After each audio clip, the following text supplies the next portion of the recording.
مش هتشتريه تاني، جاهز من المحلات. يلا اقولك الطريقه ازاي. تعالوا نجهز مع بعض تتبيله السمك. بسم الله والصلاه والسلام على رسول الله. هنخرط الفلفل على الثوم كده،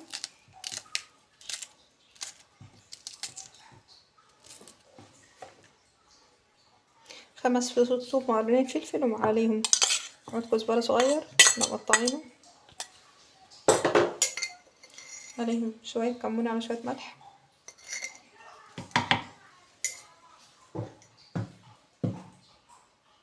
عليهم نص معلقه شطه مفرومه. هندق المكونات دي كلها مع بعض ونرجع تاني. خلطنا كل المكونات كلها على بعض ودقناها، وعليهم عصرة ليمونة. لو انت عندك كبة وعايزة تحطي المكونات فيها مش مشكلة. دلوقتي هنبدأ نتبل السمك. السمك بتاعنا اهو كنا غسلينه، مش غسلينه وحطينا عليه، واحنا اخر شطفة شطفناه بشوية خل صغيرين في المية. وانتي لما تغسليه وتنضفيه ما تنقعيهوش في الخل، لا في الشطفه الاخرانيه حطي شويه خل في الميه وبسرعه وكبيهم عشان الخل ما يبوظهوش، بس هو يضيع طعم الزفاره، ريحه الزفاره بس، سوري. وبعد كده هنبدا نتبل السمك من بره ومن جوه.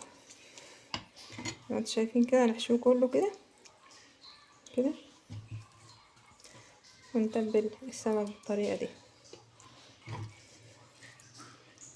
عشان يبقى ايه، لحمه مش عادي وطعمه جميل. نتبل. احنا كده تبلنا السمك وجهزناه ربع ساعة و10 دقايق في التلاجة، وطلعيه اقليه على طول.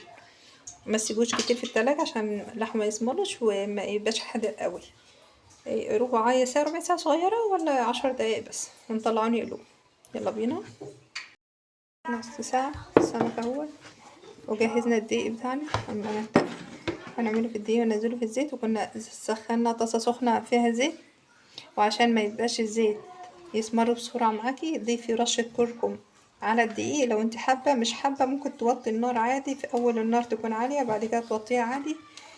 تحمر معاكي السمكة بدون اي بتاع اي اضافات كركم ولا اي حاجة يعني، اللي مش حابب الكركم. تمام. انا عن نفسي عشان هنا برضو جوزي ما بيحبش الكركم، بس بقول لكم التركايه دي، في ناس بتضيف كركم على الدقيق عشان خاطر ما يسودش معاها الزيت. تمام.